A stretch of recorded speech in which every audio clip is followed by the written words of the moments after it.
زمانے میں ایک بہت خوبصورت شہزادی رہتی تھی جس کا نام گل رخ تھا۔ گل رخ شہزادی نہ صرف حسین تھی بلکہ بے حد ذہین اور چالاک بھی تھی۔ اس کے محل میں ایک خاص بات تھی کہ وہاں ہر جانور بول سکتا تھا اور ان سب میں سب سے زیادہ باتونی طوطا لالا تھا۔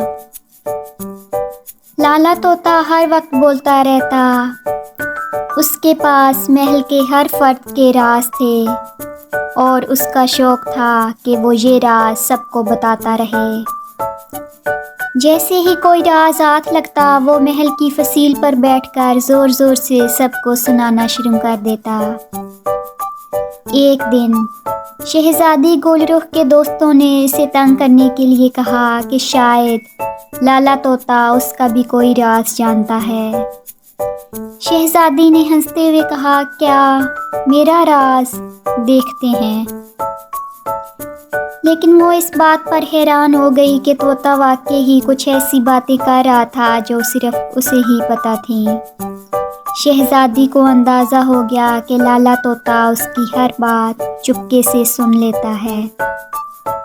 شہزادی نے سوچا کہ اگر اسے یہ راز کھولنے سے روکنا ہے تو اسے کوئی چالاکی کرنی ہوگی۔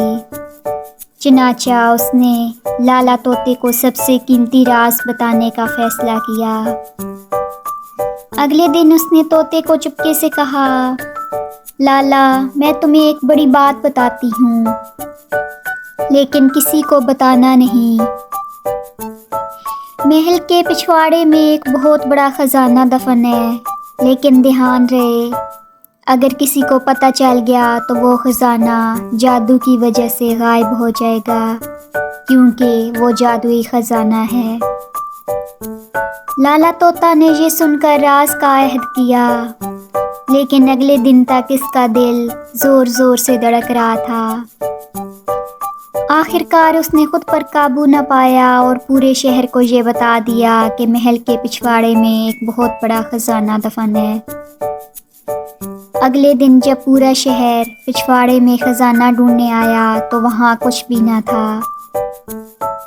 لوگوں نے غصے سے لالا طوطے کو دیکھا اور کہا، طوطا ہمیں دھوکہ دیتا ہے۔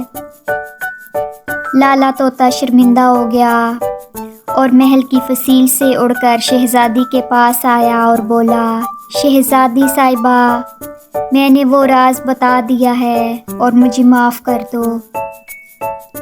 شہزادی نے ہنستے ہوئے کہا، لالا، یہی سیکھنے کی ضرورت تھی کہ ہر بات کو فوراً کہہ دینا ٹھیک نہیں ہوتا۔ لالا طوطے نے سر جھکایا اور وعدہ کیا کہ آئندہ وہ سب کے راز نہیں کھولے گا۔ یوں چالاک شہزادی نے اپنے باتونی طوطے کو ایک اہم سبق سکھا دیا اور طوطے کو آخر کار سمجھ آ گیا کہ کبھی کبھی چپ رہنا بھی ضروری ہوتا ہے۔